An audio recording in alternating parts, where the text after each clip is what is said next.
Today, the House of Representatives met in Belmopan for a special sitting to introduce the Telecommunications Acquisition Settlement Bill 2015. The bill passed through all its stages today for the government to make legal the settlement and payment of Belize Telemedia Limited. As we reported yesterday, Prime Minister Dean Barrow announced that the government of Belize had settled with Lord Michael Ashcroft, Dunkeld International Limited, British International Limited, and the BTL Employee Trust over Belize Telemedia Limited, BTL. According to Prime Minister Barrow, when the government made the decision to nationalize Belize Telemedia Limited, 3 factors were considered: the idea that utilities companies should be owned by the people of Belize, economic and financial factors. However, the opposition, People's United Party, does not believe that, and today leader Francis Fonseca asserted that the reason GOB settled has because it knew that the Caribbean Court of Justice would rule in the favor of the previous owners. While there is no telling if that would have been so, Fonseca went on to place on the record that this latest GOB deal will cost taxpayers. One is, as you know, the settlement in full of the Permanent Court of Arbitration Award. That's the British Caribbean Bank and Government of Belize, which amounts to some $97 million. And really, Mr. Speaker, the scandal here is that we are paying 16% interest over 6 years. 6 years, this $97 million, let's be clear. The original loan was 22.5 million US, which is 45 million Belize dollars. With interest of 16% over 6 years, that has now amounted to 97 million Belize dollars. Gone from $45 million to 97 million Belize dollars, all because of one man's stubborn pettiness. And then, Mr. Speaker, to put this farce in front of us and say to us, we must pass this bill, when it is absolutely unclear to anybody in the nation what it will ultimately cost us. This third component of the bill, what it will cost us, the final award of the arbitration court, Mr. Speaker. Absolutely, absolutely something we cannot support at all. Prime Minister Dean Barrow says that the idea that taxpayers will pay this settlement is an exaggerated and erroneous, while reminding the opposition leader these secret deals that were made under a PUP government. Let me make clear that it is convoluted and simply wrong-headed to say that the taxpayers of this country are finding even a penny to pay that BCB loan award. It comes from the company, Belize Telemedia, and you cannot say, well, because the government and people own Telemedia, this is somehow to be equated with costing the taxpayers of the country. That is ridiculous. First of all, there are small shareholders in BTL. Somebody pointed out, the Minister of Housing, that he, as a small shareholder, is getting his dividend payment. There is SSB. There is, I believe, the central bank. So there are all those entities involved in the ownership of BTL. And that is why, as a private company, even though it is majority owned by government, BTL is run in an autonomous, sovereign fashion by its board of directors. And that board of directors thought it well worth the risk. That board of directors will now have to pay for the fact that that course of action proved not to be successful, the course of action to resist.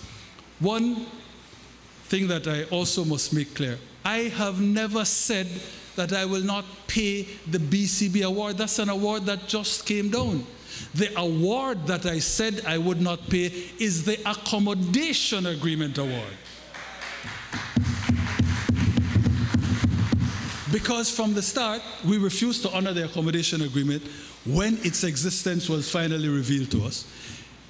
The previous owners took us to arbitration over our breach, our refusal to honor the accommodation agreement, and they got an award. And it was that award that I said I would not pay, and I still maintain that I will not pay it. We have not paid it. They got the award. They got an enforcement order from a U.S. court. They have not come to Belize to try to enforce it because I think no court in Belize will countenance it because it is an award for an agreement, an accommodation agreement that is flagrantly, blatantly illegal. And so that was what I said I would not pay, and I said it and I mean it. I will not pay that accommodation agreement award. The last point made by the leader of the opposition was, I was afraid because I would be castigated by the CCJ. Well, again, I don't know how he can say that. I don't know how he knows how the result would have turned out. So that is the worst kind of baseless speculation. But what is a fact, what is in the record, is that the CCJ already castigated him and the member for Fort George. They are the two described by the CCJ as malignant tumors. The second bill that was passed through all its stages was the bank undertaking, First Caribbean International Bank Barbados Limited Belize Branch Vesting Bill 2015. Prime Minister Dean Barrow said that the purpose of this particular bill was to make way for an easy completion in regards to the transfer of shares and accounts from First Caribbean International Bank to Heritage Bank. Now in the middle of this private transaction is the issue with the workers who are a part of the Christian Workers Union.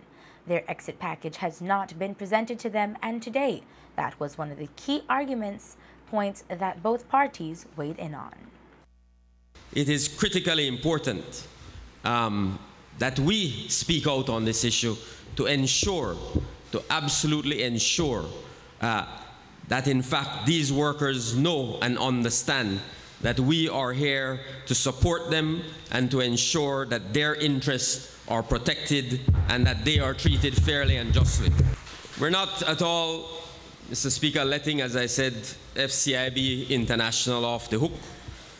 We expect, as I said earlier, and we demand that they act responsibly, and I believe they will, in ensuring that their employees, many of whom, Mr. Speaker, have served the bank loyally for many, many years. I understand you have employees who are caught in this limbo, who have been there for 20+ years. You have other employees who have recently joined the bank who are there for 18 months or so, or some even a little less.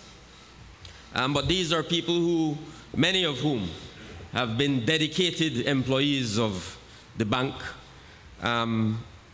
Previously, Barclays Bank, and who have dedicated themselves to building that institution and have given that same loyalty to First Caribbean International Bank. I suppose I understand the difficulties, the contortions of the leader of the opposition, because what he wants to do is to try to make political capital out of this. And so he says things that are non sequiturs, that are illogical, that are internally inconsistent and contradictory. For example, he says, I want the government, the Minister of Finance, to demand from First Caribbean International Bank that they will treat with the workers fairly. Then he turns right around and says, but I know Glenn Smith to be an exceptional fellow, and I have no doubt that they will treat with the workers fairly. So why are you making the demand? Just so you can try to pass yourself off to the workers as some champion? Why not call Glenn Smith and write up Glenn Smith? 60 workers, not the workers. People see through this sort of thing, Mr. Speaker. They deserve to be treated fairly and reasonably in terms of their exit strategy. But as I said, Mr. Speaker, we also expect and demand that our government and our local authorities will do everything to support our local employees in achieving this objective. And for us, Mr. Speaker, that is where we are as it relates to this bill. We certainly want an undertaking from the Minister of Finance, and I know the Prime Minister has said that there will not be a commencement date for this bill, but we certainly want it to go beyond that. We want to make sure that there's an undertaking by the Minister of Finance that these employees will be assured a fair and reasonable exit strategy before we pass this bill. There can be no exit strategy and no benefit to the workers if the union is not competent or want to sit down with First Caribbean to work out benefits for the workers. First of all, when Mr. First Caribbean don't sell out to Mr. Heritage, and Mr. First Caribbean Mr. Heritage take over Mr. First Caribbean, and when he look by his staff members, he say, all the staff here I no want. That the Mr. Heritage business that no have no business to do with the Dean Barrow administration. That no we not take away no job for nobody. Mr. First Caribbean sell out to Mr. Heritage. When Mr. Heritage buy and take over, Mr. Heritage say, I don't want all the workers. I want cut down on the staff where I got here. So how can you turn around and blame the Barrow administration because one private transaction gone on? And the final person in the transaction say, all the employees here, I know one. We need to understand that it gives a very good example of the difference between how the People's United Party operates in a situation like this and how that party over there operates. They're not showing any real concern for the workers of the bank. And these people, you know, we get the impression sometimes that they're not bank people, they could take care of themselves. Mr. Speaker, that is not so, you know. These bank staff people are under vigorous management just like any other worker in any industry. And a government that is concerned, a government that is humanitarian, concerned about the welfare of its people, should be concerned. I have spoken to Glenn Smith and received the assurance, which he claims that in effect, he didn't have to speak to Glenn Smith to get that absolutely FCIB is never going to walk away from its obligations.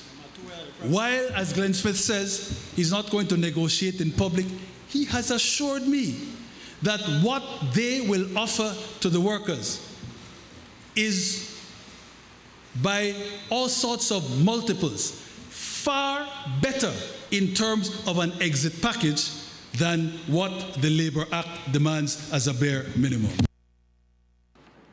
A commencement date on this bill turned law has not been set.